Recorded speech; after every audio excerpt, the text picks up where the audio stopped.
الكرة في مونديال ابناء رملة. ترجع الكرة عند الحارس يبحث عن عمرو موسى، لسه عمرو موسى يبحث عن المسدة، يلعب في وسط الملعب لاحمد فوزي مقطوعة، لكن على طول محمد سامي عامل التغطية والضربة الحرة. لكن عاجبني الهدوء داخل ارض الملعب، عاجبني الالتزام، واجمل ما في الملعب هو جمهور رملة، الجمهور الجميل، الجمهور العاشق لكرة القدم. اذا الجمهور هو سر من اسرار نجاح اي مونديال. برافو يا ابناء رملة، برافو جمهور رملة على الالتزام من خارج القواعد. ترجع الكرة خطيرة واول تهديد واول تصوير من اصحاب الزي الاخضر ابناء رملة. تطلع الى ضربة المرمى، بداية خطراء. نتمنى يكون في هذا اللقاء اهداف ونشوف المتعة والاثارة. عايز يعدي لكن بص يشوف يوسف بيعمل ايه. ترجع الكرة تاني في وسط الملعب بالضغط لازال مستمر. مونديال رملة 2023 تحت رعاية الاستاذ سامي الجندي راعي الشباب. ترجع لعمرو موسى، عايز يعدي عمرو، لكن بس شوف التألق، بس شوف الانضباط. الهدف يقترب ويصوب لكن يخطئ المرمى، فعلا منه تطلع ضربة مرمى. نقترب من الهدف الاول يحل اللقاء، يخلي اللقاء طبعا. كل الشكر ليه المعلق الكابتن سامح سمير على تعليقه في احداث اللقاء الاول. الكابتن اسلام الجالي اللي جاي يدعم مونديال رملة، اسلام الجالي نجم التعليق، الحنجره الذهبيه والقنوات. ترجع الكوره تاني لابناء بني صالح، لازالوا تحت جاري. هل ابناء بني صالح يضغطوا الهدف الاول؟ عمرو موسى اللمسه واللعبه، ولكن لسه تركيز. اللمسه الاخيره ما بتكملش، مقطوعه خطيره عايز يعدي يسيب، لكن ما فيهاش الدقه فيها، ما فيهاش تركيز. تطلع ضربه مرمى من اللاعب ابو حلاوه، ضربه مرمى. بدايه اللقاء لسه الفرقتين خايفين من بعض، لسه الفرقتين بيدوروا على الحل داخل ارض الملعب. مين اللي عنده الحل السحري داخل المستطيل الاخضر؟ رمي التماس وبدايه مونديال رملة. نتمنى التوفيق لابناء رملة في هذا المونديال تحت رعايه الحاج سامي الجندي راعي الشباب. هنا رمي التماس وجمهور رملة يترقب ويناظر وينتظر المتعه والاثاره. لسه الفرقتين حارمين من المتعه. ترجع عند يوسف احمد فوزي، لسه اللمسه الاخيره. لسه اللقاء هادي مع اول ضربه ركنيه في المباراه. قد تكون الكرات الثابته حل، لكن رمي التماس احداث المباراه. نتمنى نشوف المتعه والاثاره في هذا المونديال. ترجع الى عمرو موسى على طول الى البدر نبيل، عايز يعدي البدر، بيجرب وسط الفرقتين الدقه والتركيز بدون اي عنوان من البدر نبيل. تطلع ضربه مرمى. امين شمس من على الخطوط ويواجه في مواجهه ابناء فريق الغرباوي. ترجع الكره ثاني، فريق قلت لك عنده النجوم الكبير. ترجع الى احمد فوزي، يلا احمد فوزي يلعب مع عمرو موسى، الباس واللمسه، لكن تطلع رمي التماس. بني صالح بدات تمسك الكوره، بني صالح بدات تسيطر، ولكن دائما العبره بالخواتيم يا احمد يا عمرو موسى. ترجع الكوره تاني، احمد فوزي لعمرو موسى، تسديده، لكن الحارس ممتاز حارس المرمى محمد شعبان. ترجع على طول مرة ثانية رمي التماس. فريق الغرباوي لحد الان ما ظهرش، يبحث عن الحل والحلول. ترجع في وسط الملعب، سيطرة على طول من اللاعب رقم 7 ابو حلاوه يصيد، لكن تربط من اللاعب رقم 20 اللي يتواجد في ارض الملعب محمود عاطف. مقطوعة ثاني الى حسين السيد. ادي حسين السيد. ترجع الكرة ثاني الى على طول عمرو موسى، احمد فوزي. الكابتن امين شمس النهارده بيدور على الخبرات وكل العناصر وعناصر الخبره في تيم بني صالح. العاليه فوق، حارس المرمى ممتاز حارس المرمى. ترجع الكرة فيها خطوره عرضيه لكن ما تعديش. ترجع على طول لسه ثاني يقطع على طول يوسف اسامه المرتده. ترجع على طول الى حسين السيد. لسه اللمسه الاخيره. الفرقتين فيه قلت لك صربعه وسرعه وتسرع داخل ارض الملعب. التركيز عليكم، التركيز على الفريقين. تسويده ترجع الى رقم 7 فوق الملعب عاليه فوق، لكن من اعلى نقطه على طول ثاني يقطع، ادي ثاني يرجع على طول لاسامه سمير. اسامه سمير يقف على كورته، يبحث عن المساحه، يبحث عن السرودات، يبحث عن التحرك بدون كوره، كل ده ما لقاهوش. لكن الباص والميس باص الكتير داخل ارض الملعب، رمي التماس، رمي التماس. كل الشكر ليه نجم المستقبل الكابتن عاطف صبيح، التغطيه الحصريه لهذا المونديال، شكر خاص من اللجنه المنظمه لابناء رمي التماس. هذا اللقاء بث مباشر على صفحه نجم المستقبل الكابتن عاطف صبيح، والتغطيه الحصريه والصور اليوميه هنا في مونديال ايرنا عبر صفحه الكابتن عاطف صبيح والتغطيه الحصريه. ادي رميه التماس، لسه نبحث عن الهدف الاول. لقاء هذه لقاء في النديه والشراسه، لكن لسه يغيب عنه المتعه والاثاره. ادي على طول كان يعملها احمد فوزي، لكن الضغط موجود. ده انا طالع بتقرب، ده انا طالع اكتر، ده انا طالع اكتر. خلص الله على هدف اول. اذا ابناء بني صالح قلت لك ينقصهم اللمسه الاخيره.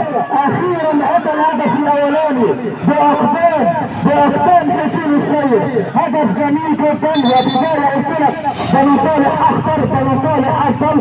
اذا يترجم بني صالح كل السيطره بالهدف، هدف جميل جدا في تساهم وفي تناسق وفي الخطوط متقاربه من ابناء بني صالح. بني صالح تتقدم وتشعل اللقاء وتشعل اللقاء في البدايه.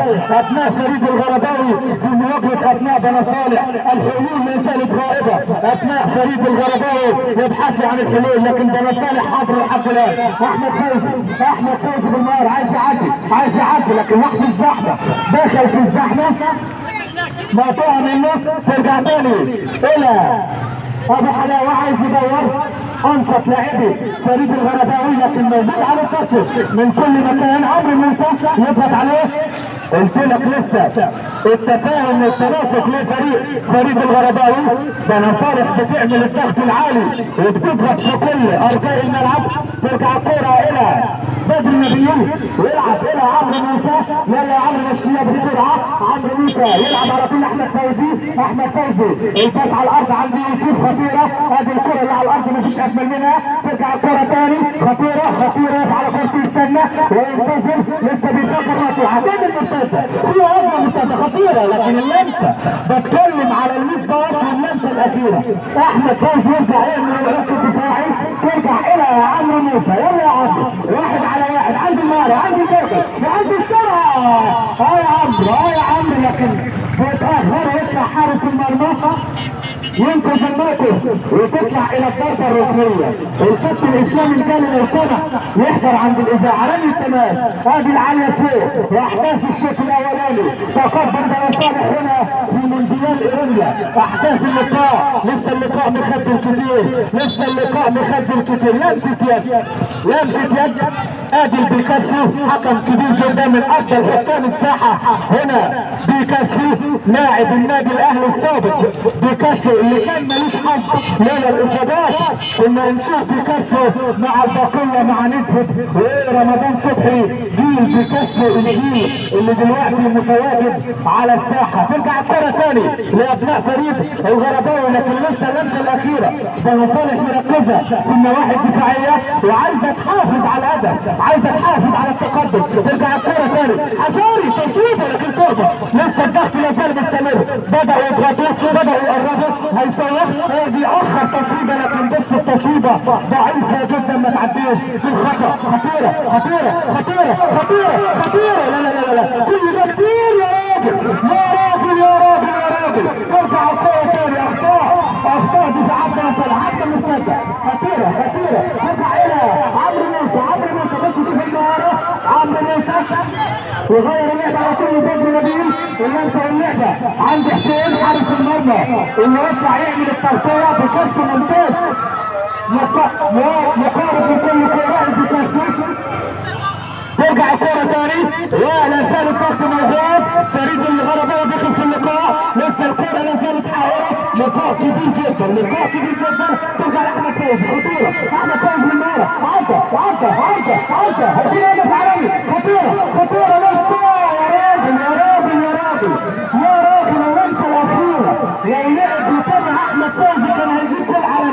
ولكن اللقاء يشتعل، المباراة خطيرة لسه مقطوعة والضربة الحرة. اذا اللقاء يشتعل مع الهدف الاول، اللقاء بسخونة وحرارة زائدة في الشوط الاول. الضربة الحرة في تغيير حكم المباراة كابتن بيكاسو، هناك تغيير. مين اللي خارج؟ تغيير في صفوف ابناء بني صالح ولا مين اللي خارج؟ خرج احمد فوزي ونزل ميدو عبد الحميد بينزل، عبد الحميد السيد وفريد الغرباوي قاد ان يفعلها. حذر من عبد الحميد، عنده ضربه لازم، لعيب يحب المساحات هذا عبد الحميد، لكن بس نشوف الضغط موجود على طول من اللاعب اسامه سمير. رمي تماس احداث الشوط الاول الجميل. شوط في سيطرة، في هدف لبني صالح، ولكن في الاصرار والعزيمة على العودة من ابناء فريق الغرباوي. ترفع الكرة ثانية والضربة الحرة مرة ثانية. احداث المباراة، المتعة والاثارة هنا عبر احداث ومونديال إيرنا شكل ثاني هذا العام. ترجع الكرة ثاني التصويب، ولكن تخبط على طول في حسين وتطلع ضربة ركنية. الضربة الركنية مع اقتراب ابناء فريق الغرباوي من الهدف. حذاري دفاعات بني صالح، رمي بالتماس عرضية، ادي الاستلام لمسة، ولكن بتعدي سلامات مرتدة نفسها بسرعة على طول لميدو. هبدا مرتدة واحد على واحد عند المهارة، اصبحت هجمة منظمة. وقف على كورتيز، حان الان موعد اذان المغرب.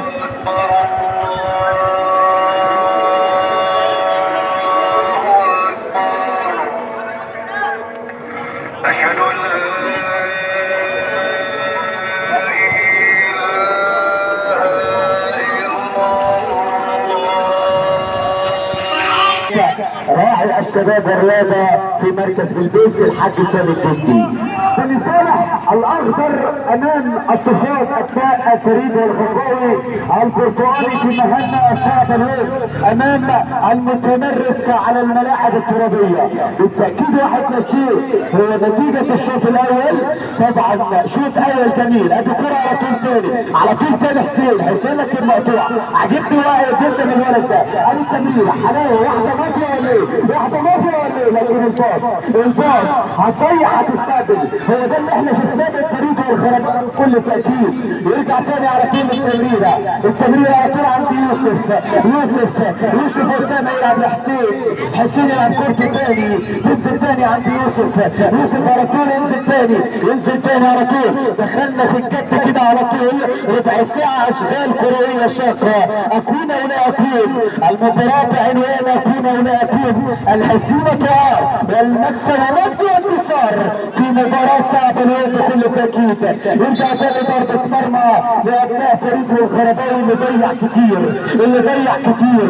طبعا في وجود كابينة تعليق قوية جدا كابتن صالح سمير، كابتن عيد سامي. يمسك تاني عند الولد، ادي على طول يلعب تاني عند المخضرم سعيد رشاد حلاوة على طول. طبعا في وجود كابتن محمود السمار. قلت لك اسامي كتيرة موجودة على طول التصويبة، لكن بتعدي تفوت بضربة مرمى على طول. طبعا ابناء المراغل كابتن احمد شعبان، طبعا حكم اللقاء الاولاني في وجود حكم ثاني قاتل قضاء في الملعب البيكاسو. شكرا جزيلا لمركز شباب. رجع بالكرة يا راجل مش ممكن. انا عليها ممتعة، انا عليها ساحرة، انا عليها كل شيء جميل، وانا قلت عليها والله غدارة.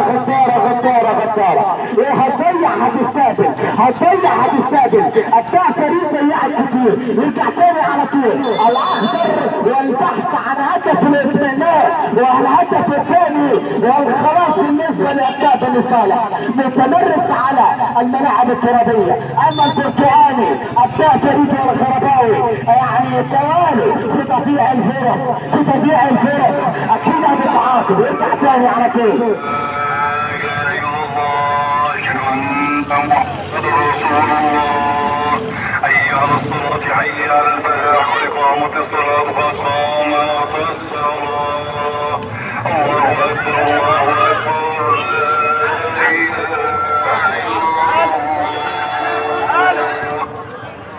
نرجع تاني حلاوه يلعب كرة على طول، ينزل تاني. طبعا المونديال يقام تحت رعايه رجل الاعمال الحاج سامي الجندي.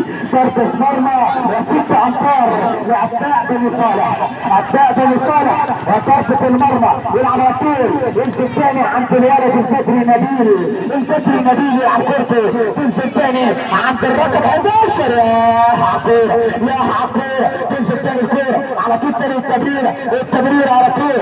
ينزل تاني على طول التمرير يا ولد يا ولد يا ولد. ينزل يعني مصطفى يحيى شايفه على دكه البدلاء. وادي بديل اول نزول مين لعباء كريم والغرباوي. كريمه وادي حلاوه يا ولد يا ولد يا ولد. مرت فاتت بدوار المرمى. سلامات على عباء بن صالح. يرجع تاني الكوره على طول ل6 امتار. ينزل تاني على طول ادي البدري نبيل يرجع تاني على طول. ادي كريم على طول. ينزل تاني عند قلب الدفاع رقم 17. ينزل تاني يدور على مين؟ العالية على طول. لكن على طول لان حارس المرمى سهلة على طول. كان الهوى من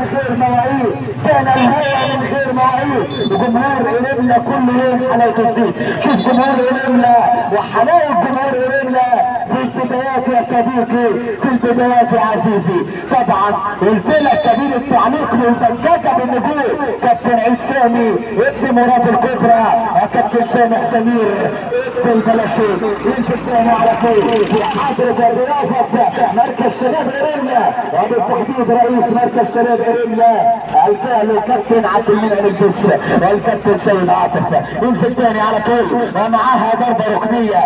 بني صالح بتتسحب من النتيجة بالواحد لا شيء بالوزير. مش بعيدة لو ركز حلاوة ورفاقه. ينزل تاني على طول الرقم 11 البديل لكن مقطوعة. امير شمس هيتجنن على الحدود. امير شمس المدير الفني هيتجنن على الحدود. ينزل تاني على طول معاها تمريرة على طول ولكن معاها حارس المرمى على طول. ينزل تاني معاها على طول كريم على طول. ينزل تاني يا ولد حسين على طول لكن معاها رمي التماس على طول. يشاور بيها قاضي القضاء وحكم اللقاء البيكاسو ابن مراد الكبرى. ينزل تاني على طول ومعاها رمي التماس من البرتغالي الطاحونة الهولندية. ينزل تاني على طول ادي التمريرة على طول من البرتغالي. ادي التمرير على طول. هل من عودة لعباء فريد والغرباوي ده اللي هنشوفه. ينزل تاني على طول عند قلب الدفاع محمد سامي يلعب تاني على طول عند سعيد رشاد يا ولد يا لعيب. حسين مرة تانية الكوتراتات عند البديل عبد الحميد السيد. عدى عبد الحميد لكن على طول اعلى من المرمى ومعاها 6 امتار لأبناء فريد الغرباوي.